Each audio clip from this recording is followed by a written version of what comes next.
जय जय श्री राम। गोलाघाट की आवाज दिल्ली तक जानी चाहिए। कानपुर की आवाज वैसे भी बहुत बुलंद आवाज है। गंगा के तट पर हो, 1857 की याद हो। अभी हमारे रमेश जी एकलव्य जी कह रहे थे कि 1857 का प्रथम स्वतंत्रता संग्राम में यहाँ के लोगों ने जो बलिदान दिया है, मैं सबसे पहले उन बलिदानियों के लिए 4 लाइन कहना चाहता हूँ कि भूमि की अर्चना में मगन हो गए, पूर्ण करके वचन निर्वचन हो गए, उन्हीं को समर्पित हम सबों का नमन।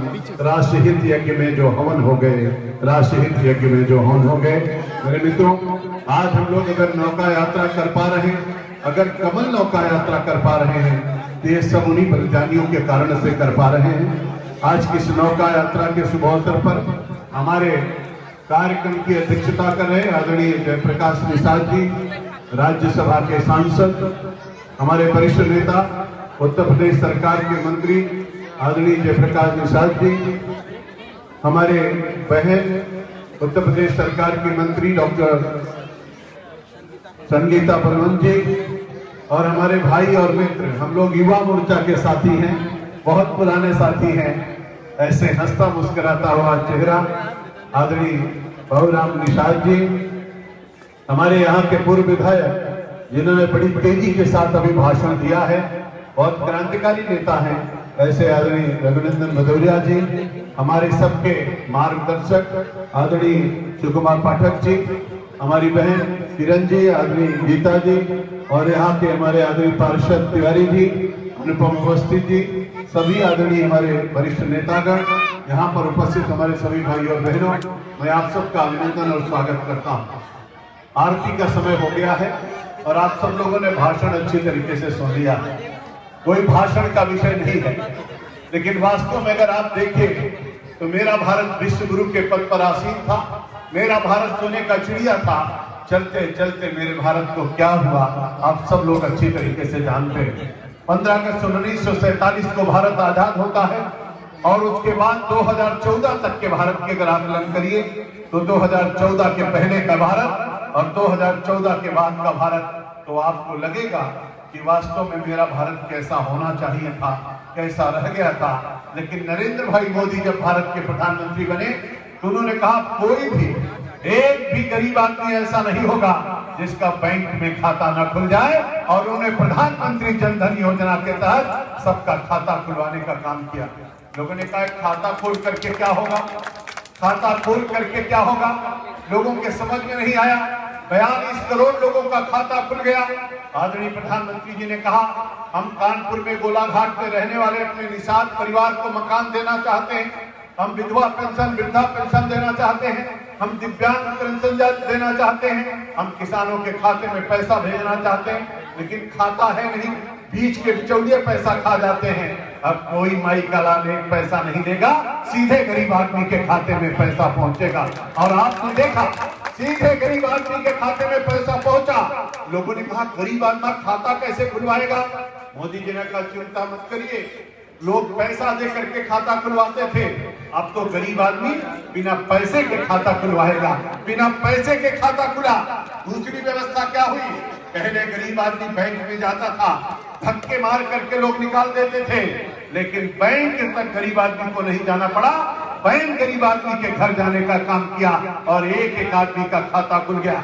मेरे मित्रों, प्रधानमंत्री दिल्ली में बैठे, उन्होंने कहा हर माता और बहनों की इज्जत है, हर घर में शौचालय बनना चाहिए। स्वच्छ भारत मिशन के तहत शौचालय बना दिया। उन्होंने कहा हर गरीब आदमी को पक्की छत मिलनी चाहिए।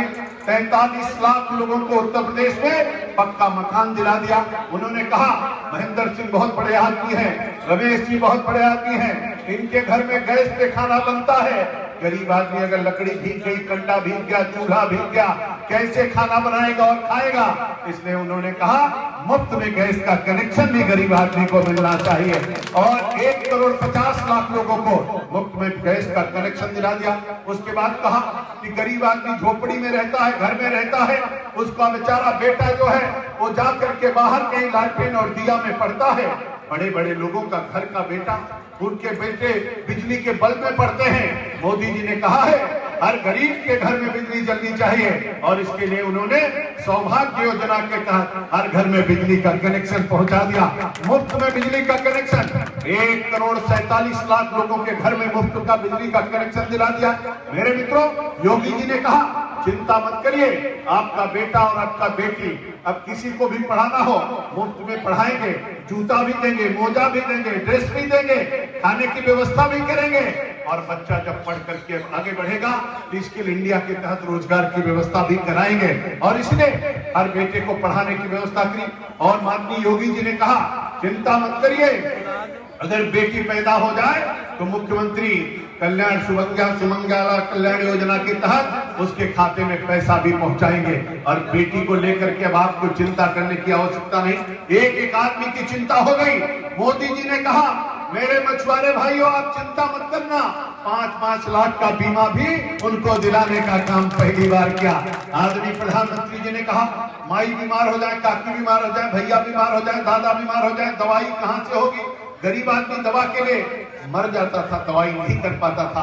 अपना महिलाएं जो है वो मंगल सूत्र गिरवी रखती थी, अपना खेत बाड़ी सब लोग गिरवी रखते थे, लेकिन आदरणीय प्रधानमंत्री जी ने आयुष्मान भारत के तहत व्यवस्था करा दिया। अब कोई भी बीमार हो जाए आपको चिंता करने की आवश्यकता नहीं है और 5 लाख रुपए की बीमा की व्यवस्था भी आयुष्मान भारत के तहत करा दिया। मेरे मित्रों, आपने देखा होगा, आप सबको पता है विधायक निधि बन गई, सांसद निधि बन गई, लेकिन गरीबों के लिए कोई निधि नहीं बनी। पहली बार आदरणीय प्रधानमंत्री जी ने किसानों के लिए भी व्यवस्था कराई। उन्होंने कहा किसान सम्मान निधि होनी चाहिए और 2,42,00,000 लोगों के खाते में पैसा पहुंचाने का काम मोदी जी ने कहा। मेरे मित्रों, हर गरीब की चिंता अगर किसी ने किया है तो नरेंद्र भाई मोदी ने किया, योगी आदित्यनाथ जी ने किया है। एक बार नरेंद्र भाई मोदी के लिए जोरदार तालियां होनी चाहिए, अभिनंदन होना चाहिए। मेरे निषाद भाइयों और यहाँ पर बैठे हुए सब लोगों से मैं कहना चाहता हूँ, मेरे मित्रों, मान सम्मान स्वाभिमान योगी जी ने बढ़ाया है, उत्तर प्रदेश को दंगा मुक्त बनाया है, पूरे उत्तर प्रदेश में कानून का राज स्थापित किया है। लोग कहते थे रामलला हम आएंगे, मंदिर वहीं बनाएंगे, ये नारा भाजपा वाले लगाते हैं लेकिन तिथि नहीं बताएंगे। आपने देखा मंदिर का काम शुरू हो गया 5 अगस्त 2020 को आदरणीय नरेंद्र भाई मोदी ने जाकर के पूजन कर दिया है, मंदिर बन रहा है। 2023 में भगवान श्री राम का भव्य मंदिर बन करके तैयार हो जाएगा, पूरी दुनिया देखने के लिए आ रही है। मेरे मित्रों, आपने देखा दीपोत्सव का कार्यक्रम हुआ है, आप जाकर के देखिए बाबा विश्वनाथ की नगरी को, आप मां विंध्यवासिनी की नगरी को देखिए, पूरे उत्तर प्रदेश के मान सम्मान और स्वाभिमान को जिसने बढ़ाया है, ऐसे आदरणीय मुख्यमंत्री योगी आदित्यनाथ जी के लिए जोरदार एक बार तालियां होनी चाहिए, अभिनंदन होना चाहिए। मेरे मित्रों, अभी आदरणीय मुख्यमंत्री जी ने दीपावली के दिन एक बड़ा तोहफा दिया है। उन्होंने कहा हर गरीब परिवार को दीपावली से लेकर के होली तक मुफ्त में राशन देंगे। इसके पहले प्रधानमंत्री गरीब कल्याण योजना के तहत मुफ्त में राशन लोगों को मिल रहा है और फिर से राशन शुरू हो गया है। राशन भी देंगे मुफ्त में, खाने वाला तेल भी देंगे, चीनी भी देंगे, नमक भी देंगे, दाल भी देंगे, सब कुछ देने का काम करेंगे मित्रों। और 12 रुपए पेट्रोल में और डीजल में भी कम करने का काम किया है और इसलिए इतना बड़ा निर्णय उन्होंने लिया है। 5-5 एक्सप्रेस वे उत्तर प्रदेश में बना रहे हैं, पूरे उत्तर प्रदेश में अद्भुत क्रांति हो रही है। सभी स्कीमों में मेरा उत्तर प्रदेश नंबर 1 के स्थान पर है। आज पूरी दुनिया देख रही है, अमेरिका क्या, ऑस्ट्रेलिया क्या, इंग्लैंड क्या, हर जगह योगी जी की भी प्रशंसा हो रही है, मोदी जी की भी प्रशंसा हो रही है। मित्रों, पूरी दुनिया में भारत माता का जयकारा हो रहा है।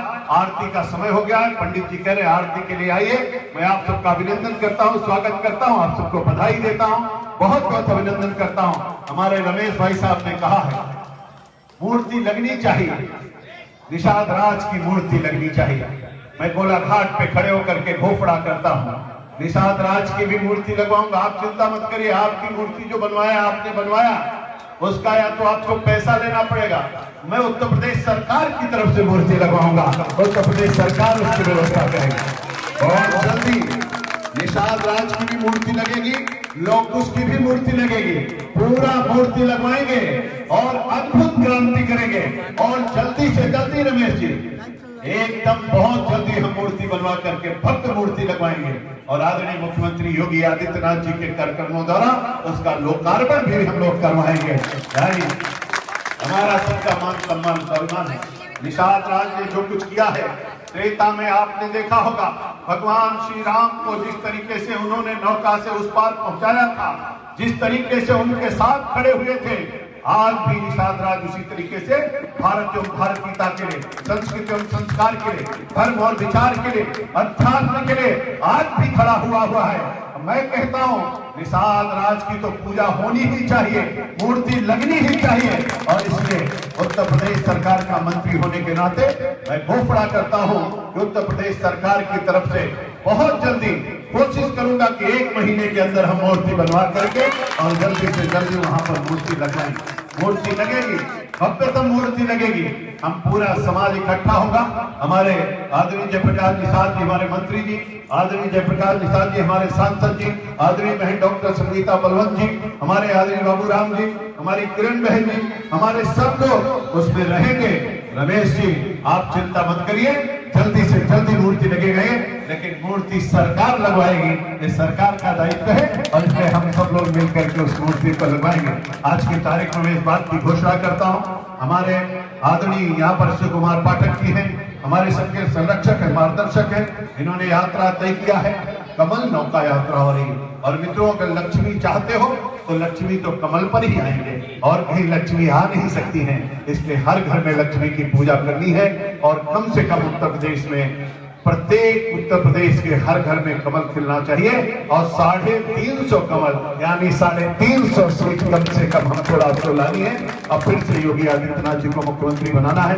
जोरदारी से जयकारा लगाइए, बोले भारत माता की, भारत माता की, भारत माता की, वंदे वंदे, जय जय श्री राम, गंगा मैया की, गंगा मैया की, गंगा मैया की। बहुत बहुत धन्यवाद। निषाद राज जिंदाबाद, निषाद राज जिंदाबाद।